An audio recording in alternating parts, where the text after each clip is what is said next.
Bienvenido al Ministerio de Rey de los Reyes. Y el título de hoy se llama, pero, ¿cuál es este evangelio que Pablo está defendiendo?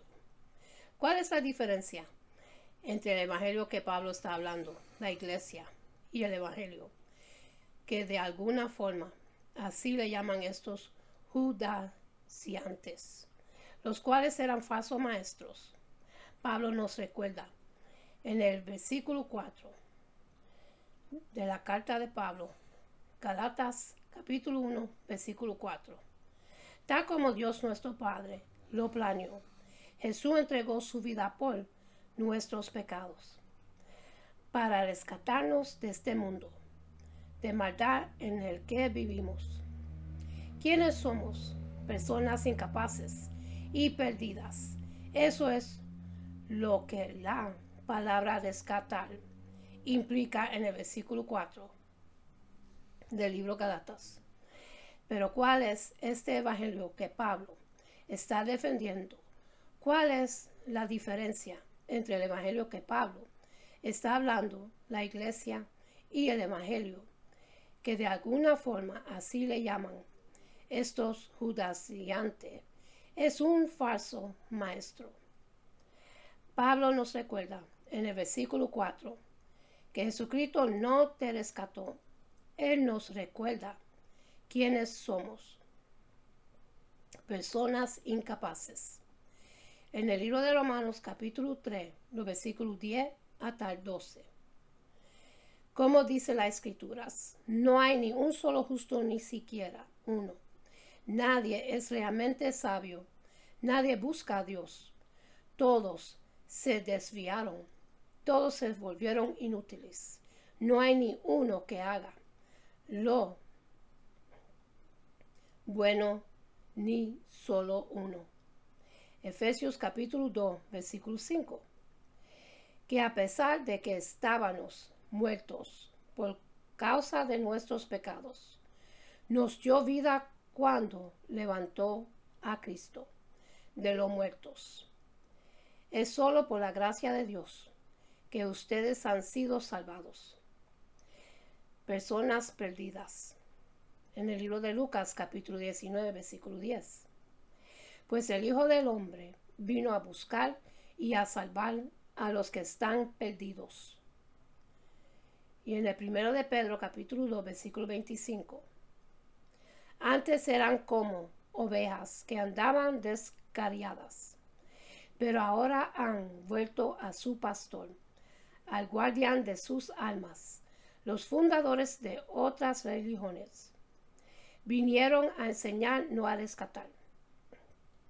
Jesús fue un gran maestro, pero cuando Pablo nos presenta en pocas palabras esta versión del ministerio de Jesús, no lo menciona como nuestro maestro, La persona prometió que anda en las calles. Cree que un cristiano es alguien que sigue la enseñanza y el ejemplo de Cristo. Pero Pablo concluye que eso es imposible. Después de todo, no enseñas en primera instancia a personas que se encuentran en un estado de perdición o en una condición de incapacidad. Imagínate que ves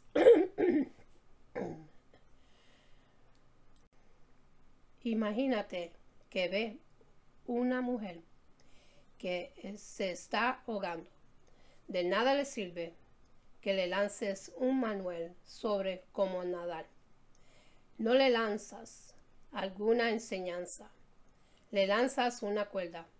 Y Jesús, más que un maestro, es el rescatador, porque eso es lo que más necesitamos.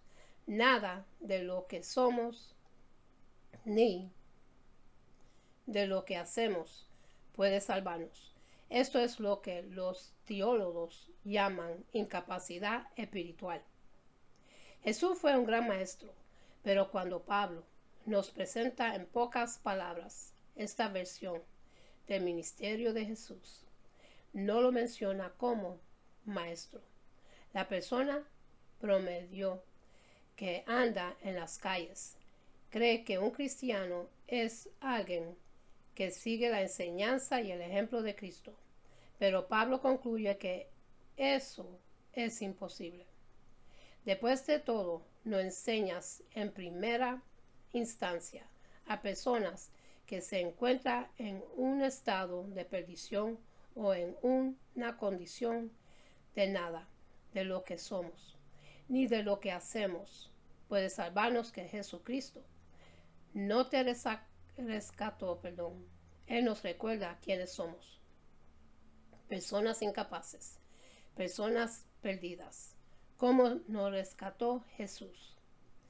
Pedro nos recuerda y nos recala que la palabra rescatar implica en el versículo 4 hace una diferencia entre enseñar, que es lo que siento es una instantes, y rescatar, que es la fundación de nuestro Señor Jesucristo. Él dio su vida por nuestros pecados, en el versículo 4. Galatas capítulo 1, versículo 4. Tal como Dios nuestro Padre lo planeó, Jesús entregó su vida por nuestros pecados, para rescatarnos de este mundo de maldad en el que vivimos. Él hizo un sacrificio que fue sustitutorio por naturaleza. La palabra por significa a favor de o en lugar de la sustitución. Es la razón por la cual el Evangelio es tan revolucionario. La muerte de Cristo no fue solo un sacrificio general, sino sustitutorio. Él hizo un sacrificio que fue sustitutorio por naturaleza. La palabra por significa a favor de o en lugar de.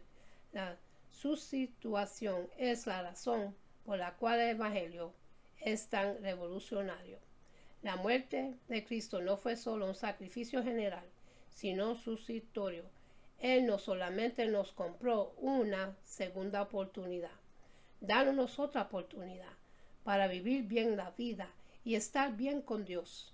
Él hizo todo lo que nosotros teníamos que hacer, pero que no podíamos hacer.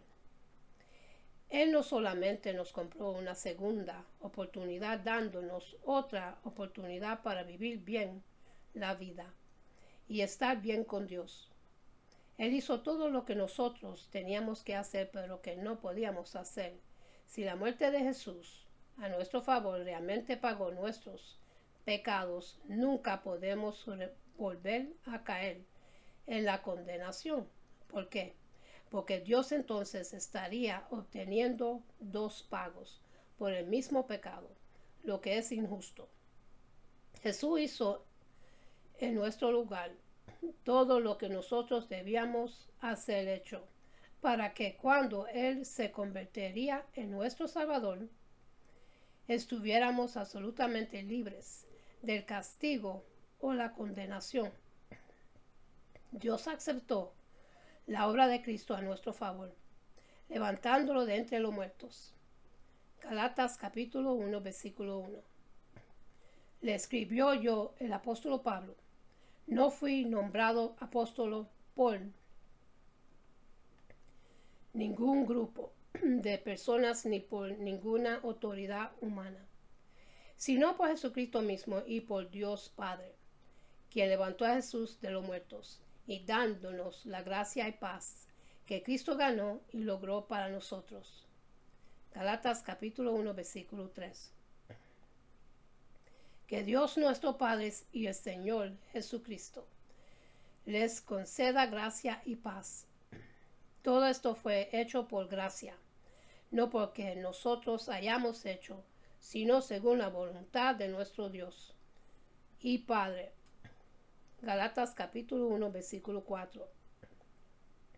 Tal como Dios nuestro Padre lo planeó, Jesús entregó su vida por nuestros pecados para rescatarnos de este mundo de maldad en que vivimos.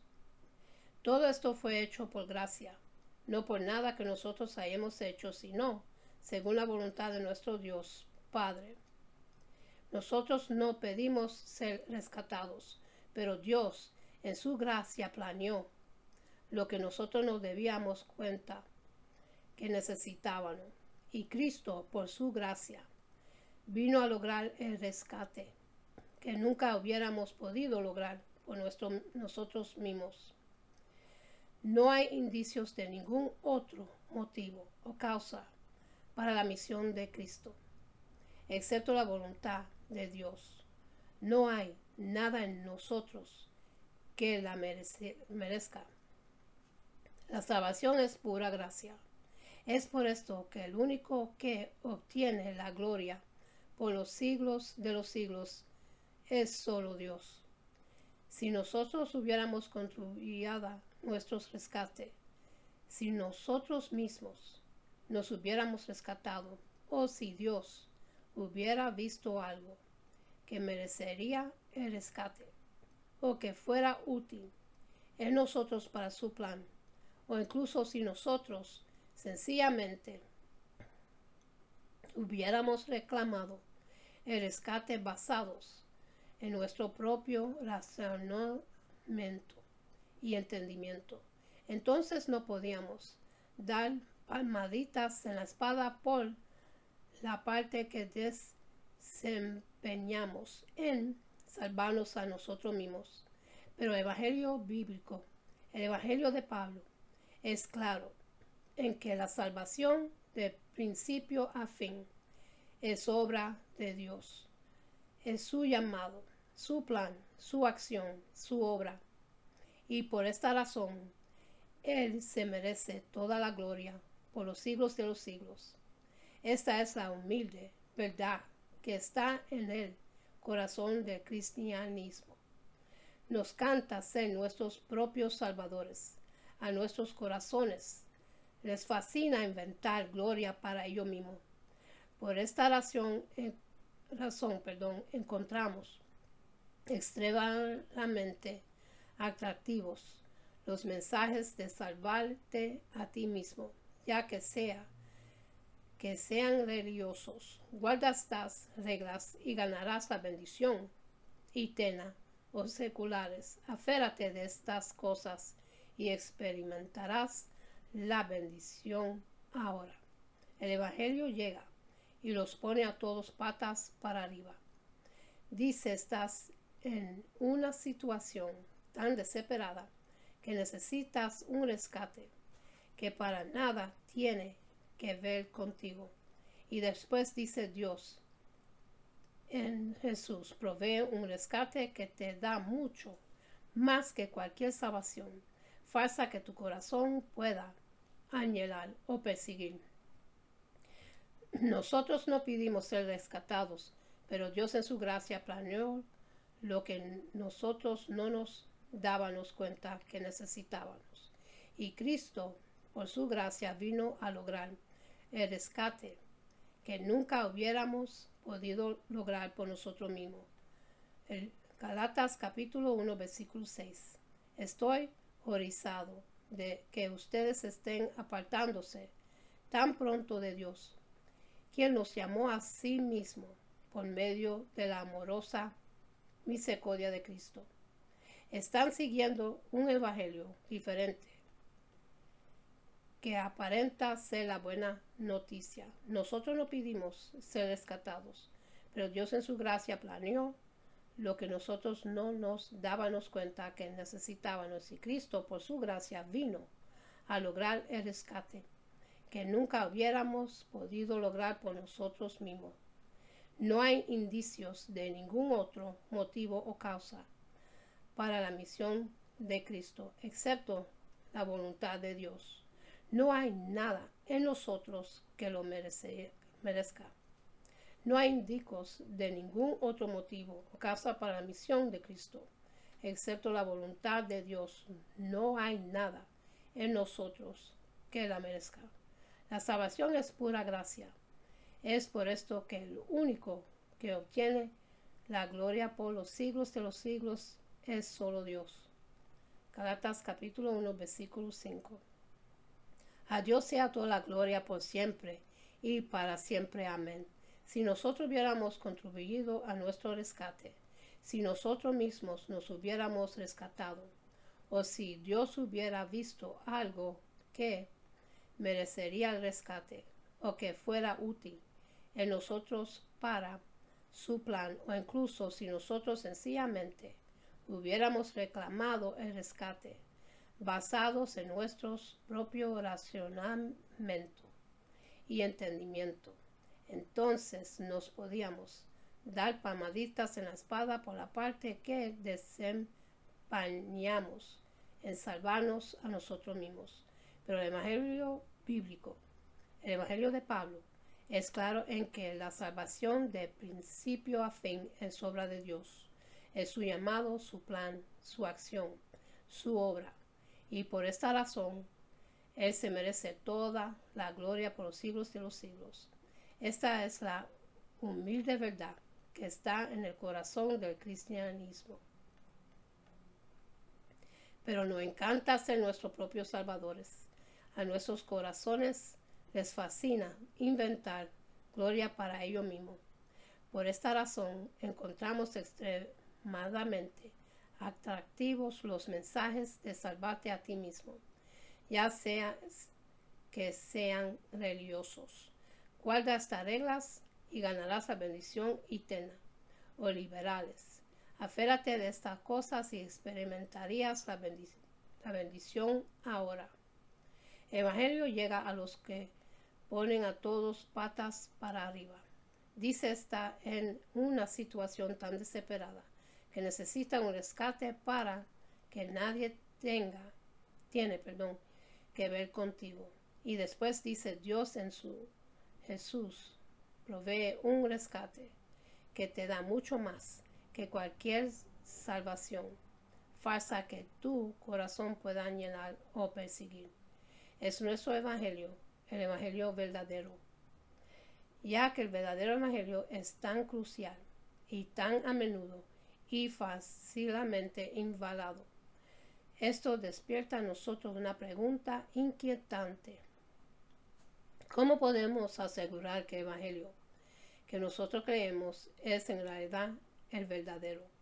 ¿Cómo sabemos que no es solo un evangelio para nuestros sentidos, que es verdad, o que nos dijeron que es verdad, o que pensamos que es verdad, o que nos suena como verdadero, sino que es un evangelio que es verdad, objetivamente, y por lo tanto puede salvar real y eternamente?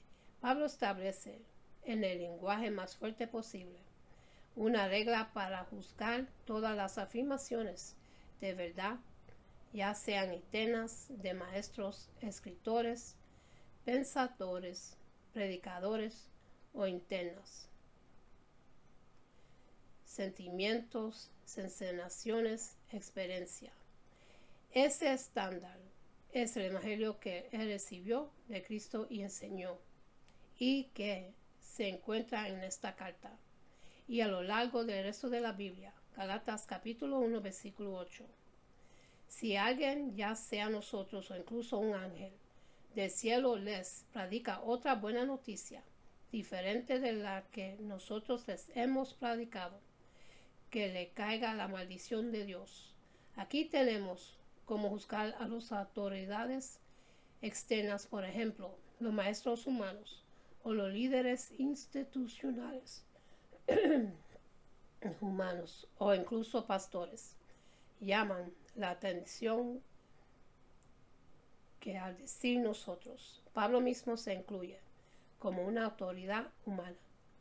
Está diciendo que él debe ser rechazado si alguna vez dice: he cambiado de opinión acerca de lo que es el evangelio, como él nos dirá. Gálatas capítulo 1 versículo 11.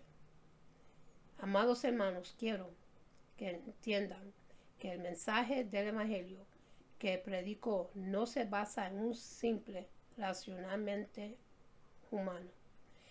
No recibí mi mensaje de ninguna fuente humana ni de nadie, y nadie me lo enseñó.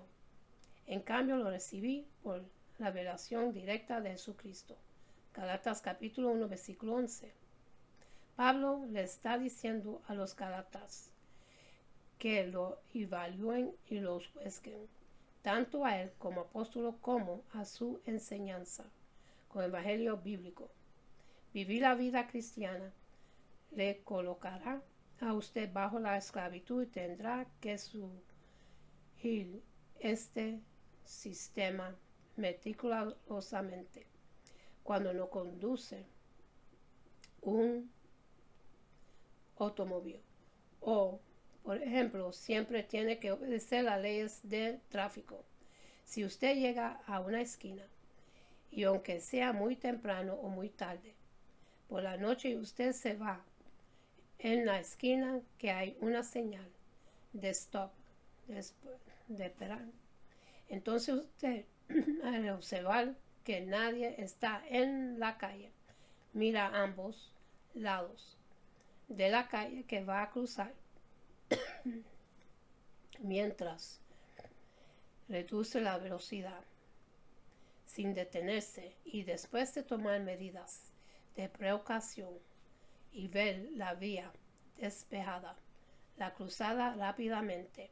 Pero supongamos también que aparece repentinamente un agente de tráfico que le obliga a detenerse y le pregunta: ¿no vio usted la señal de detención obligatoria? Entonces usted podría responder para aliviar la tensión: sí, la señal la vi. A quien no vi fue a usted. Y el agente procedería a explicarnos una lección elemental sobre el significado de la señal y la importancia de cumplir esa ley. Por supuesto que usted ya conocía esa ley de tráfico, solo que pensó que él no cumpliría, no le acercaría consecuencias y decidido, pasarle por alto. Es que la ley desde un punto de vista nos coloca bajo cierta forma de esclavitud.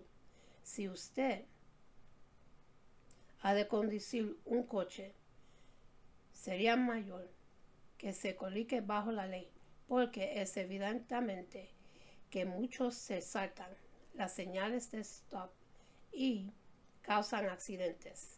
Ahora, el cumplir escrupulosamente esas leyes constituye un ejemplo positivo del legalismo aplicado a la conveniencia y seguridad de ciudadanía. Ahora lleguemos a la primera subdivisión de esta tercera sección, la sección práctica de Gálatas, que se extiende desde los versículos 1 al 15 de este capítulo 5, y en la que se afirma que siendo salvos por la fe, el vivir bajo la ley consuma el apartarse del principio de la gracia. Ahora Pablo comenzó esta parte destacando la libertad que nosotros tenemos en Cristo. Eso es lo que quiere decir el caer de la gracia. Es haber sido salvo por fe y luego descender al nivel de la ley para vivir la vida cristiana. Vamos a ver esta actitud ilustrada al estudiar esta lección. Leemos pues el primer versículo de este capítulo 5 de la epístola de los Gálatas. Está pues firmes en la libertad con que Cristo nos hizo libres, y nos estés otra vez sujetos al yugo de esclavitud. Ahora, lo que él estaba diciendo aquí era que nosotros solo somos salvos por fe y no por los preceptos de la ley. Y la ley no tiene que ser la regla de vida para el desarrollo espiritual o el crecimiento del creyente. El cristiano no debe vivir bajo esos preceptos, por más que el nivel espiritual que ellos representan sean equivalentes a la santidad. Ese principio de la ley no debe constituir la regla que nos obligue a esforzarnos por vivir la vida cristiana. Lo que Pablo estaba diciendo era que considerado que los Gálatas habían sido salvados por fe, debían continuar esa forma de vida.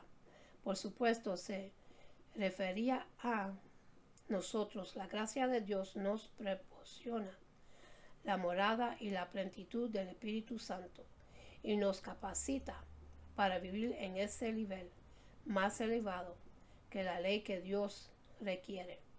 Toda esa provisión es nuestra al confiar en el Señor Jesucristo como Salvador, a estar unidos a Cristo. Recibimos todo lo que necesitamos, es decir, la salvación y la santificación. Cuando viene a Cristo, tuve a mi disposición todo lo que necesitaba. El apóstol Pablo dijo en una ocasión que los creyentes, al estar unidos a Cristo, han sido bendecidos con todas las bendiciones espirituales.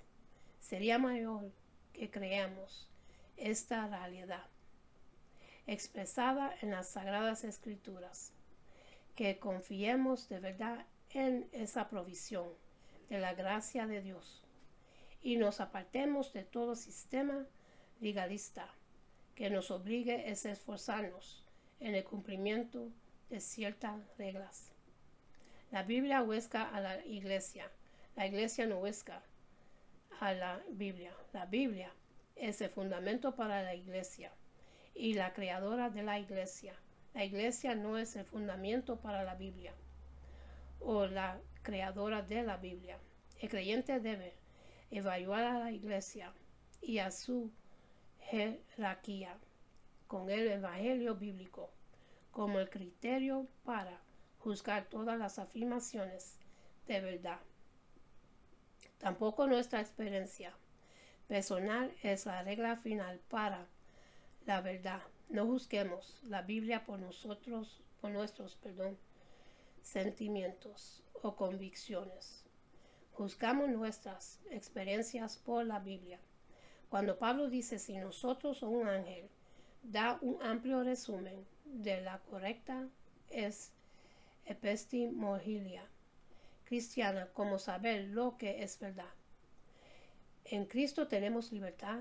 Él nos ha colocado bajo un pequeño sistema legal de reglas de obligado cumplimiento. No utilizamos los 10 mandamientos como leyes para la vida cristiana. De ninguna manera quiero decir que hemos de quebrantar los 10 mandamientos. Y por supuesto todos sabemos que el quebrantar algunos de ellos, como por ejemplo, no matarás, no robarás, etc., seríamos detenidos por las autoridades. Los creyentes, sabemos que no debemos quebrantar los mandamientos, pero hemos sido llamados a vivir en un nivel más elevado, y en ese nivel estamos cuando tenemos libertad en Cristo. Yo tengo libertad al estar unido a Cristo, y dicha libertad no es una regla, sino un principio de vida basado en que debo agradarle al Señor Jesucristo.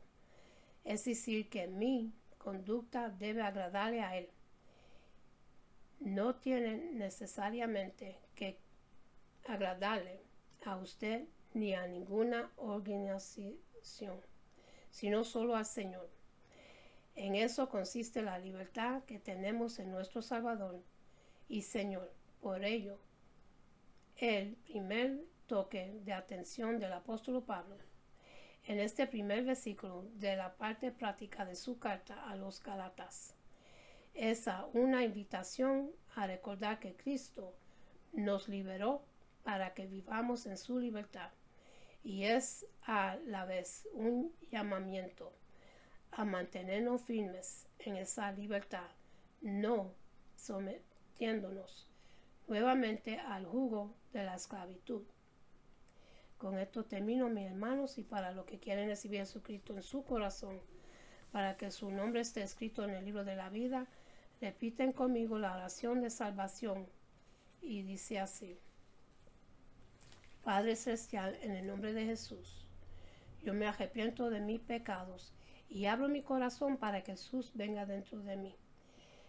Jesús, tú eres mi Señor y Salvador. Creo que muriste por mis pecados y se levantó de los muertos. Lléname con tu Espíritu Santo. Gracias, Padre, por salvarme. En el nombre de Jesús. Amén. Y ahora en Sehar va a ser una oración que es bendición para el pueblo de Dios y para cada uno de ustedes. Que Jehová de los ejércitos, nuestro Padre Celestial, se lo entregó a Aarón y a Moisés. Y se consigue en el libro de Números, capítulo 6, versículos 24 hasta 26. Dice así: Jehová te bendiga y te guarde. Jehová haga resplandecer su rostro sobre ti y tenga de ti misericordia. Jehová hace sobre ti su rostro y ponga en ti paz. Con esto les dejo, mis hermanos. Acuérdense a buscar más de Dios, que ya estamos viviendo los últimos tiempos y tenemos que prepararnos, porque según las escrituras todo se va a poner peor y todo viene uno detrás de la otra. Nosotros tenemos que ser la atalaya de Dios y estar pendientes de todo y preparados en todo. Y con esto lo dejo. Que Dios me lo bendiga, me lo guarde, que tenga una buena amanecer, una buena noche, y acuérdense a darle gracias a Dios por otro día más de vida, y hasta la próxima. Amén.